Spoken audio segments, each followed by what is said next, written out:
Content, information, and opinions expressed during the related show are those of the show personalities and guest alone, and not those of Vic Canellis Media Group, its parent, affiliates, or stations. VCMG Live is not responsible for any content, information, or opinions expressed. User bears full responsibility for their reliance on such content, information, or opinions.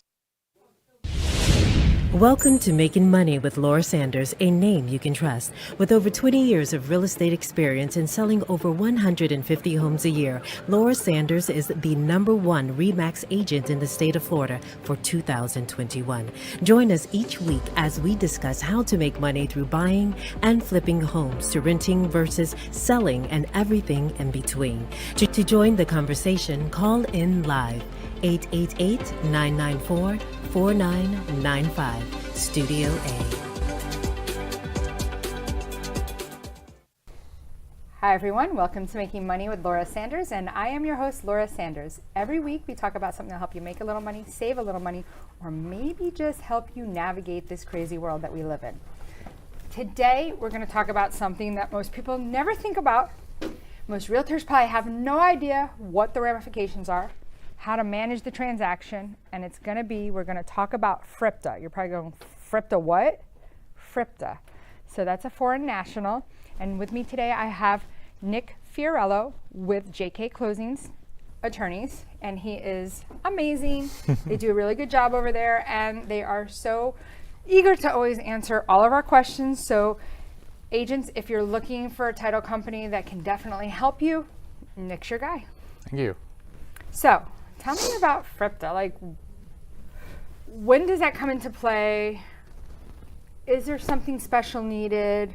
Like, what's the process? Like, you get somebody that calls you and they're from Canada, and they say to you, "I don't have a social security number, and I want to sell my condo that I bought 5 years ago." What's the process? Well, it depends on a couple of things. So FIRPTA is Foreign Investment and Real Property Tax Act. That's what it is. It was created to basically mandate the collection of taxes for foreign nationals or foreign sellers, so that it prevents them from just selling and leaving, not paying capital gains. Okay. So that's the purpose for it. There's different exceptions or different ways around it. So to answer your question, it depends on the facts. So let's do it in like dummy fashion, right? Like very like plain, straight fashion, right? I'm a realtor. Oh wait, I am a realtor. I'm a realtor. I get a listing. They own a condo. Typically it's condos most times, right? A lot of the time. Yeah. They say to me, "I want to sell my condo." Now they're talking in French. And I'm like, "Are you a U.S. citizen?" And they say, "No." So now it starts to spiral from there. There's also more questions, because if they're a resident alien, they have a green card, then they're considered a U.S. person under FIRPTA. So then they wouldn't have to hold back the money, which is typically 10%, correct? 15%. Oh, it's 15%. Okay. 15% is the standard. It can come down to 10, or it can get nuked out of there. It can be 0. So it really depends on the situation. So when you have, in your case, if you have somebody that's foreign. Wait, would that person have a social security number? They're usually given a social security number or another form of like an identification number. Okay. So they'll have that, and they'll be able to report it with the 1099 and everything at closing. Okay. When that doesn't apply, then it goes to different analyses as to how it applies. Sometimes there could be a foreign national and not a U.S. resident, doesn't have a green card, doesn't have a social, doesn't have anything, but there's a substantial presence test. So what that is that if they live here a majority of the time, and they substantially preside in the United States, then they might qualify as a U.S. person under FIRPTA, and no withholding would be required. Would that mean that they have a job here? It would mean that they are presiding here. I don't know if they have a job or not. They probably would do in that case. But the analysis it's very unique, because it goes to a 3-year period. And if that person is living in the United States for 183 days within that 3-year period. 183 days total? But out of those 365 times 3? Okay. yes, but Couldn't do math that quick. so the current year, let's say we're in 2025 now. Okay. That person's been here for 50 days this year. Or let's do 60 days because it works, or 30 days. Let's do 30 days because it works better in this example. 60 days. We'll do 60 days. So those 60 days count as 60 days within this year. Okay. Let's say that person stayed in the U.S. for 60 days the last 3 years. That would be 120, 180. That would be just short Of the 383. so we're using rough numbers here for a reason. Because last year, if they were here for 60 days, those days count as 1/3 of a day last year. So this year, 60 days count as 60 days. Last year, 60 days count as 1/3 of a day. So it's 1/3 times 60, which would be 20. So last year's 60 days count as 20 days. Why? It's just a calculation. And then 2 years prior, those 60 days count as 1/6 of a day. So that would be 10 days. So then you're not going to make it. Okay. No, in that situation, So now if you're no. here for 180 days, so basically you have to be here pretty much all year round, 365. Pretty much. I've seen it work where they're here a majority of the time. 300 days, 300. It's not even that much, but like, you know, you have let's say you're here 150 days this year, and you were here 150 days the 2 years prior. That still would meet that, because you're just dividing. You're almost there as with this current year already I see what you're there. saying. So it just really depends. Okay. So, but So that's one of many. that's one of many. I've seen that once or twice. I've never heard of that. So this was definitely, I'm glad that we decided to do this because I've never heard of some of these things. It's a unique aspect on real estate closings, and being from down here, we run into FIRPTA a little bit more than probably the rest of the state. We have a lot more investments, properties down here, a lot more foreign influence in Miami especially, but even in Broward and Palm Beach, South Florida is more of a hub for this type of transaction, or a foreign buyer to come by and then eventually be a seller. And that's why, like, for instance, we have a whole nother thing with this affidavit for a whole nother kind of foreign seller, but that will do that another time. That's another day. There is an affidavit I want to talk about FIRPTA. Okay. Because FIRPTA applies, well, let me backtrack, because FIRPTA applies to all foreign nationals. That's the baseline. But that also applies to foreign and some even domestic entities. So if you have a corporation, a partnership, you have to determine, the determination for those, whether the withholding is required or not, is whether they are domestic or not. If it's a domestic entity, a domestic corporation, or a domestic partnership, no withholding is required. Okay. But then if you go to an LLC is a little different. An LLC has the opportunity to be taxed like a corporation, or they have the opportunity to be taxed like an LLC. So wait a minute, let's go back though, because if you're a FIRPTA, right, and now you have an LLC, can a FIRPTA person have an LLC? Yep. And would that be considered part of FIRPTA? It depends. So it depends on how the LLC wants to be taxed. If the LLC decides to be taxed like a corporation, then it follows the corporation. If it's a domestic entity, then it doesn't apply. What typically, and maybe you don't know the answer to this, what typically is the tax for a corporation, and what typically is the tax for a foreign entity? That it would, I don't know. I don't know the answer to that one. But you would mean it be, like? Well, I guess because what I'm trying to get at is that typically when we go to sell FIRPTA, a foreign national's property, they don't want to hold back 15%. So the question is like, what is the best recommendation? And I guess that would be an accountant, really. Well, I know the one way around it. First of all, if they have a domestic entity, like a corporation or a partnership, it doesn't matter if the person in charge of that is foreign. There's no withholding.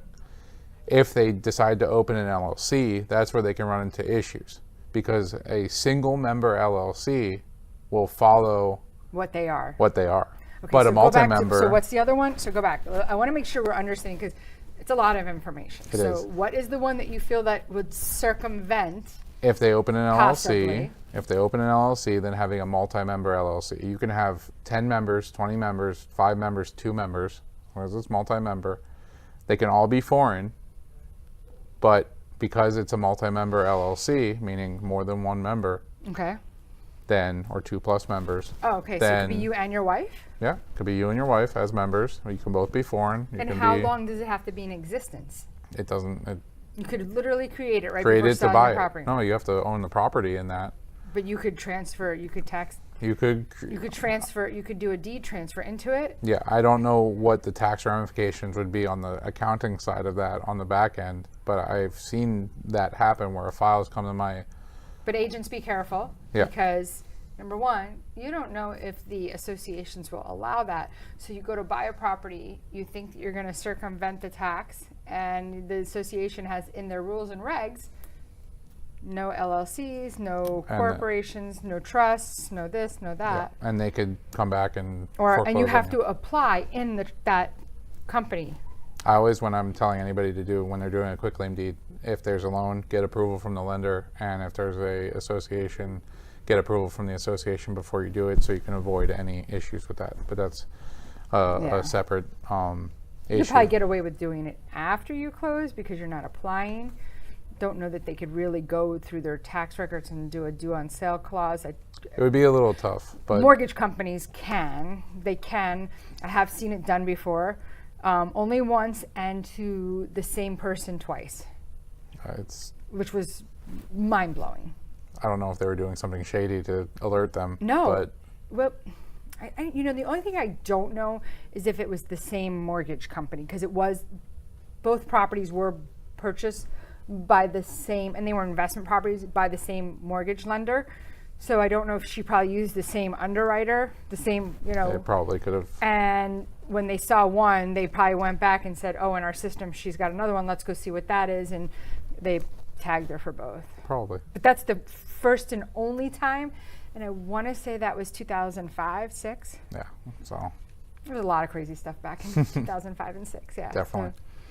So what other things should we be looking out for? So the main item that a foreign seller can look for when they're selling their property is, or the main thing would be a buyer that qualifies for the FIRPTA affidavit.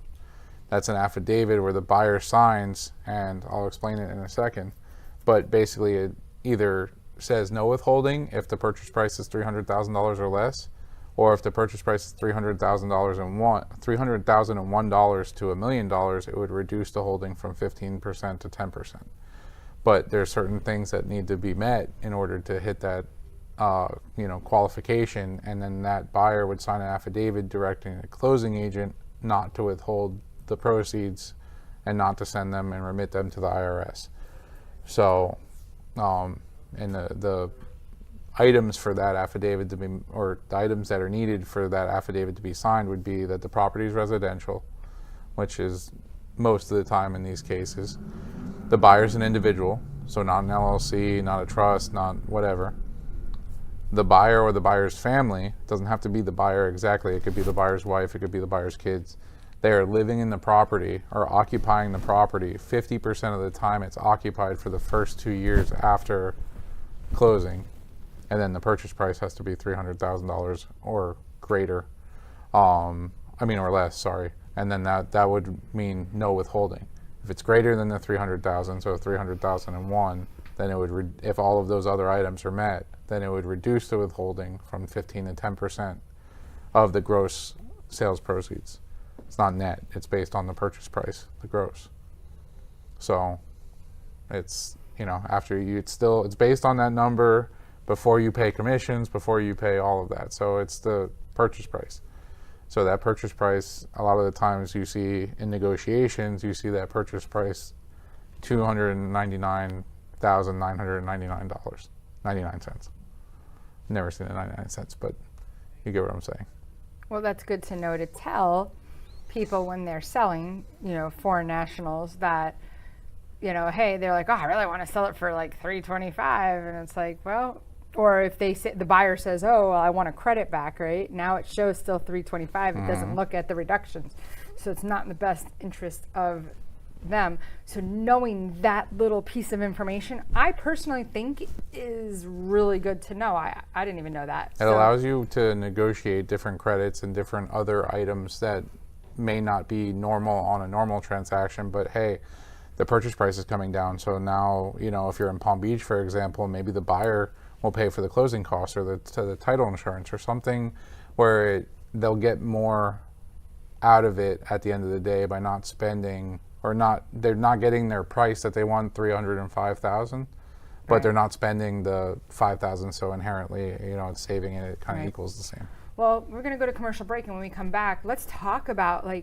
what could happen if we don't follow protocol.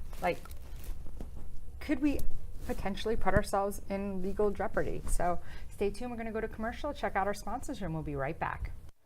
Whether you're buying, selling, refinancing, or building your dream home, you have a lot riding on your loan specialist.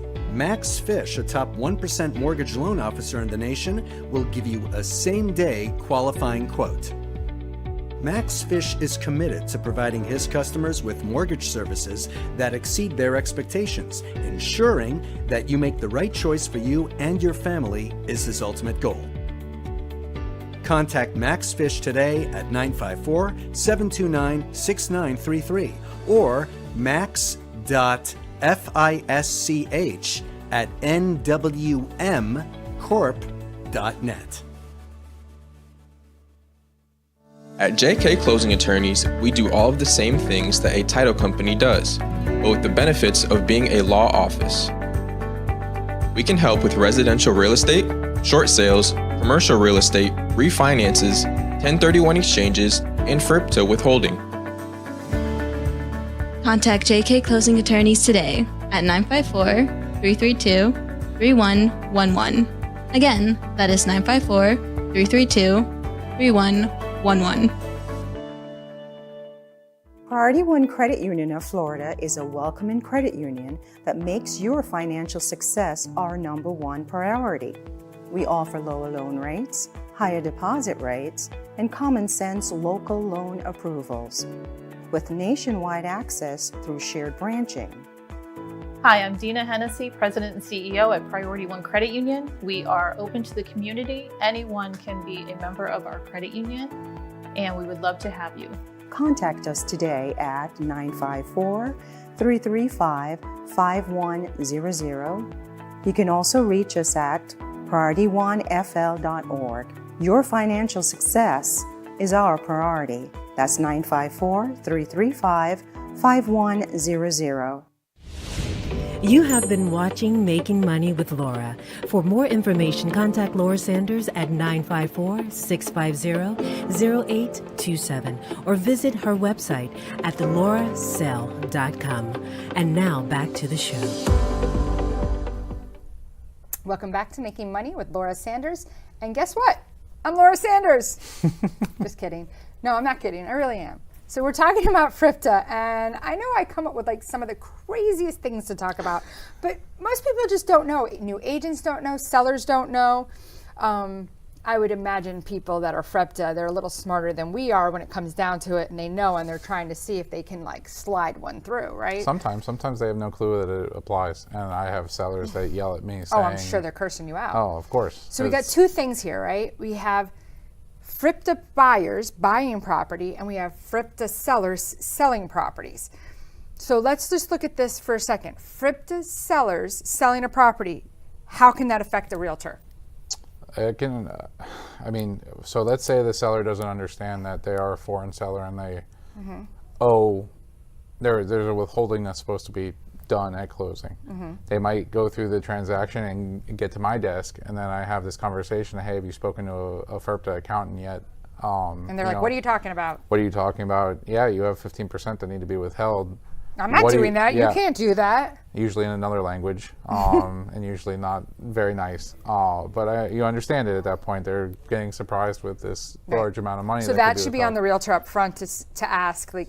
And sometimes you don't know to ask, right? Because their English is great. They're not speaking in another language. Oh, you can have a Canadian that is they fully look Canadian. like me, they speak like us, and they don't. You couldn't identify them as Canadian. But it's it's not necessarily a liability on you. At the end of the day, it's not your responsibility to tell them. But here's the thing: you should have notified the buyer when the seller was selling that the seller was FIRPTA. Yeah, because the buyer and the closing agent now have to be responsible for the remittance of that. This is a buyer responsibility, not an agent, not a closing agent responsibility. Okay, so a buyer's buying a FIRPTA property, and somehow it slips through the cracks. That person slips through, and now I just bought that condo. What happens? That's on you. The IRS. As the buyer's coming to me as the buyer, I just bought this condo. I had no idea. The listing agent did not disclose to me, nor did my agent. So now this is where E&O is going to come into play, right? Yeah, this could be everybody's going to get sued. It's I'm going sure to be they a would come nightmare. back. The IRS can do an audit. They can come back to them. They could be responsible for remitting that money. Now the seller could have left and gone back to wherever they wanted to. So let's go back for a second. Now it's been about 2 years now. New affidavit has come out to sign saying that you're not a foreign national. That's for the buyer. So how do we protect ourselves? Because we're running out of time, and we still got to tell everybody who the heck we are. 100%. I would completely just be upfront with everything. Ask the questions. Ask the questions whether you're on the buy side, the sell side. Ask the listing agent. Ask the buyer's agent. Ask everybody, just so there's full transparency at the beginning. Okay, so I'm gonna just say something real quick. In our office, we have people acknowledging that our office owns a title company, not your company, but a title company. We have telling people, hey, beware of wire fraud. Hey, to me, this could be way worse than any of that, because if I buy a $300,000 condo and you're telling me there's a 15% holding, that could be a financial nightmare.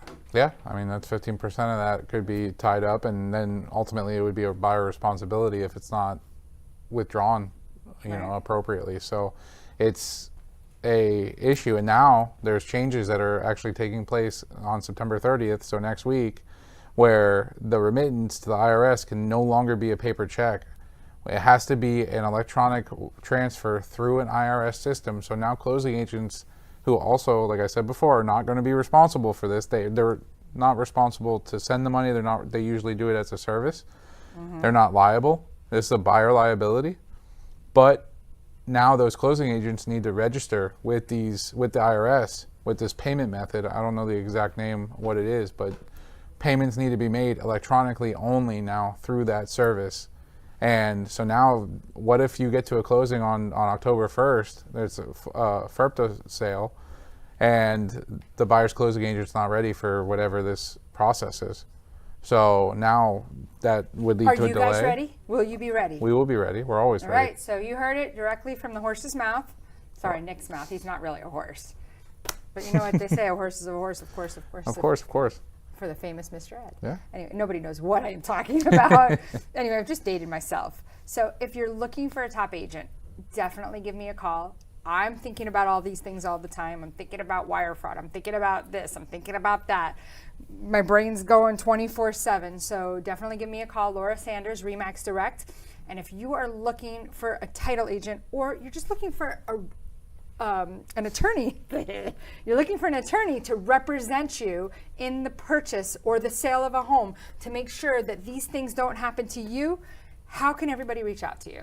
You can call our phone number, 954-779-5000. You can email myself, nick@jkclosings.com, or we have a legal email, or you can email that, legal@jkclosings.com. And we can help you on all sides of the transaction. We look at this, we ask these questions up front, so we're there to watch out, everybody's back.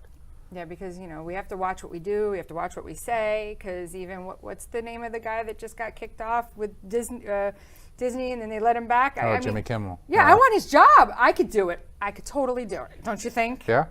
Anyway, like always, thank you very much for watching and listening to Making Money with Laura Sanders. And until next week, to learn something else, God knows what it will be, check in with us next Thursday. Thanks and have a great night. Thank you for tuning in for Making Money with Laura Sanders, a name you can trust. To join the conversation, call us at the studio, 888-994-4995 Studio A, or contact Laura directly at 954-650-0827. Laura Sanders, a name you can trust.